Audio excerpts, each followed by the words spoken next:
महाराज जी, घर की पूजा और मंदिर में जाकर पूजा करने में क्या अंतर है? अंतर है। घर की पूजा मंदिर में जाकर, फिर तीर्थ स्थान में जाकर, फिर धाम में जाकर, इसमें विशिष्ट फल है। जैसे घर में आप 1000 माला जपें और गौशाला में जाकर के 100 माला जपें और देवालय में बैठ करके, जैसे भगवान के प्रसिद्ध देवालय है, 1 माला जपें, तो 1 माला आपकी 1000 माला के बराबर होगी। आप वृंदावन धाम में जपें, 1 माला 1,00,000 माला के बराबर जाता है।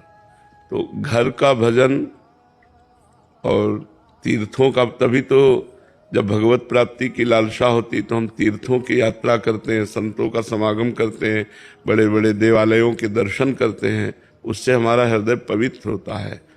तो ये जरूर है कि घर में जो हम उपासना करते हैं उससे कई गुना लाख पुरियों में, धामों में। अब जैसे अपने घर में बैठकर भजन कर रहे हो, गंगा के तट पर बैठकर भजन कर रहे हो, तो अंतर नहीं होगा। गंगा की धारा बह रही हो, आप माला चला रहे हो। अच्छा, गंगा जल के अंदर खड़े होकर भजन कर रहे हो तो उससे भी ज्यादा लाभ होगा।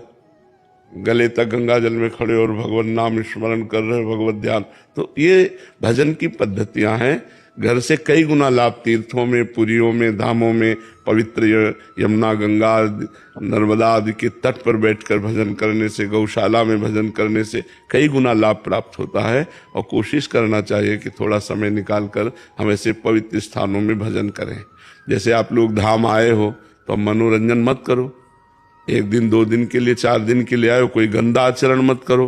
1 दिन उपवास करो, यमुना किनारे बैठकर नाम कीर्तन करो, वृंदावन की परिक्रमा करो, हो सके तो 10-20 रुपया के फल फूल लेकर के, यहाँ के जैसे बंदर हैं ऐसे दान कर, साधु महात्मा ऐसी सेवाएं, ऐसे मंगल में कार्य करने चाहिए जिससे हमारे दुख कटते हैं और हमें सुख प्राप्त होता है।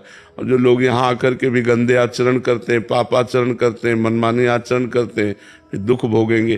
तो यहाँ का पुण्य भी लाख गुना है तो पाप भी लाख गुना है।